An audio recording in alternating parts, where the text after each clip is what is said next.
Tuhan bersamamu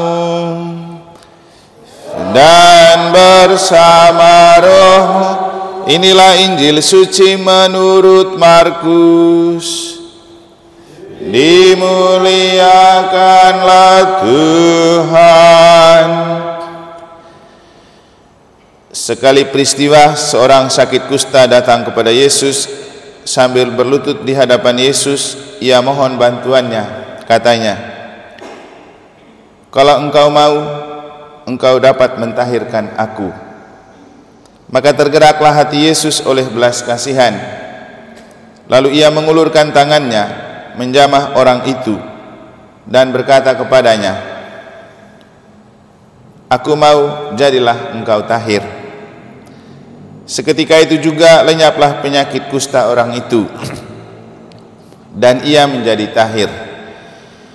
Segera Yesus menyuruh orang itu pergi dengan peringatan keras.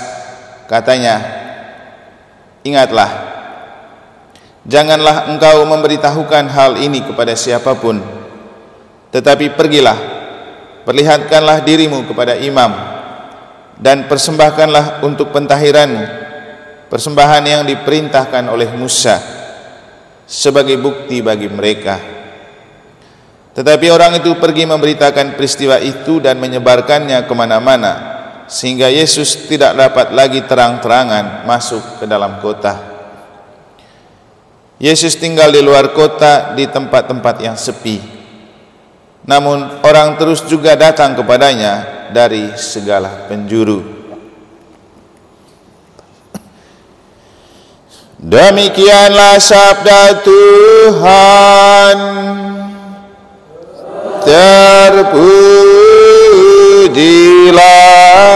Kristus. Para suster dan Bapak Ibu saudara-saudari, adik-adik dan anak-anak sekalian yang saya kasihi dalam Tuhan, yang perlu kita cermati dari cerita dalam Injil adalah mengapa Yesus terlalu mudah merasa tergerak hati karena permintaan si kusta. "Jika engkau mau, engkau dapat mentahirkan aku." Tentu pada kesempatan lain ada banyak orang yang meminta kepada Yesus, tetapi tidak serta-merta Yesus memberikan respon atau jawaban. Tapi kenapa kepada si kusta ia begitu cepat? Pertama, kita harus mengerti dan memahami bahwa orang kusta dalam konteks budaya Yahudi itu adalah kelompok orang yang setelah sakit harus dikarantina, dijauhkan dari pergaulan dengan banyak orang. Ya mungkin seperti kondisi COVID gitu. Tidak boleh bergaul dengan siapapun. Dan mereka harus diisolasi dalam sebuah kondisi.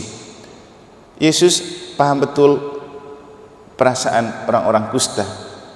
Karena secara fisik memang mereka sakit karena kulitnya yang rusak. Tetapi secara psikologis dan mental mereka juga ditekan karena tidak boleh diperhatikan. Nah, inilah yang mau ditunjukkan oleh Yesus kepada kita.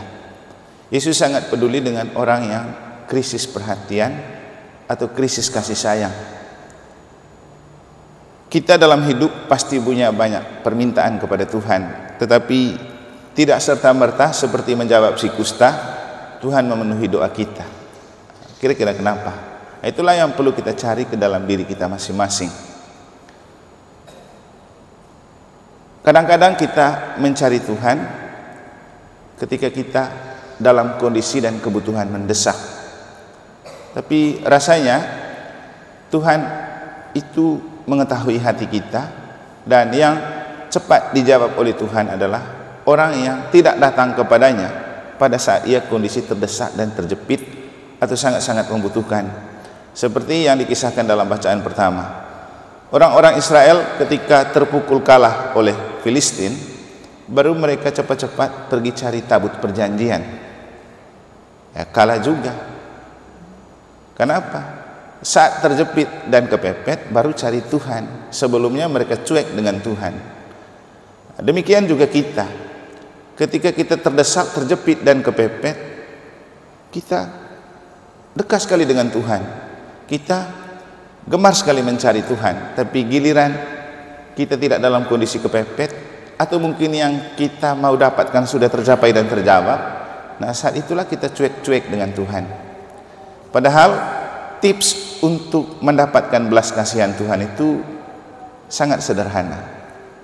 Sama seperti kita ketika bergaul dengan orang, ketika kita sangat dekat dengan orang, selalu berjalan bersama orang itu, selalu berada bersama orang itu, maka kita sudah saling jatuh hati.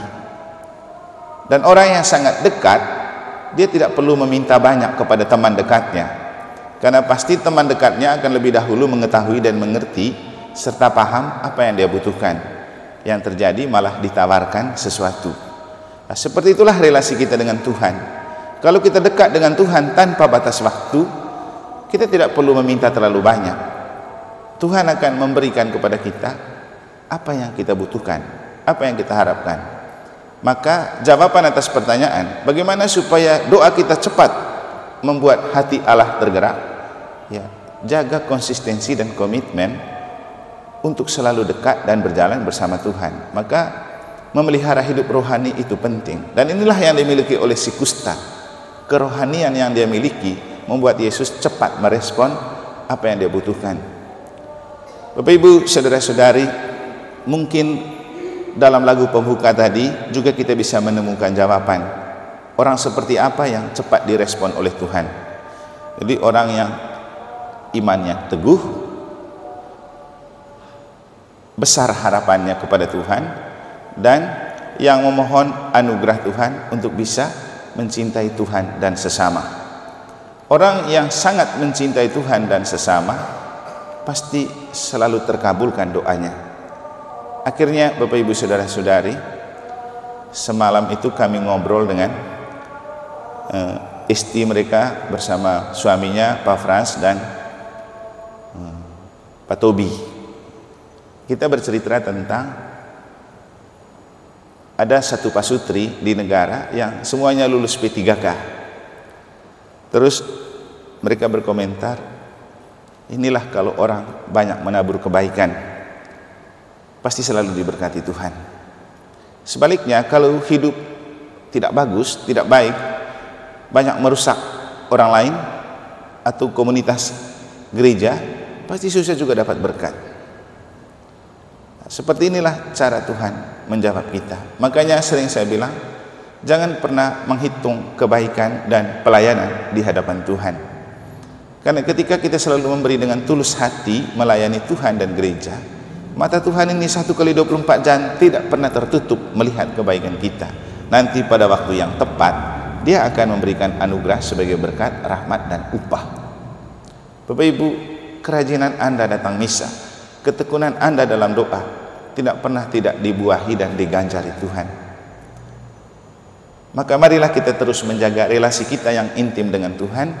Marilah selalu berjalan bersama Tuhan, karena ketika kita selalu berada dan berjalan bersama Tuhan, saat itu juga Tuhan paham apa yang sedang kita butuhkan dan kita harapkan.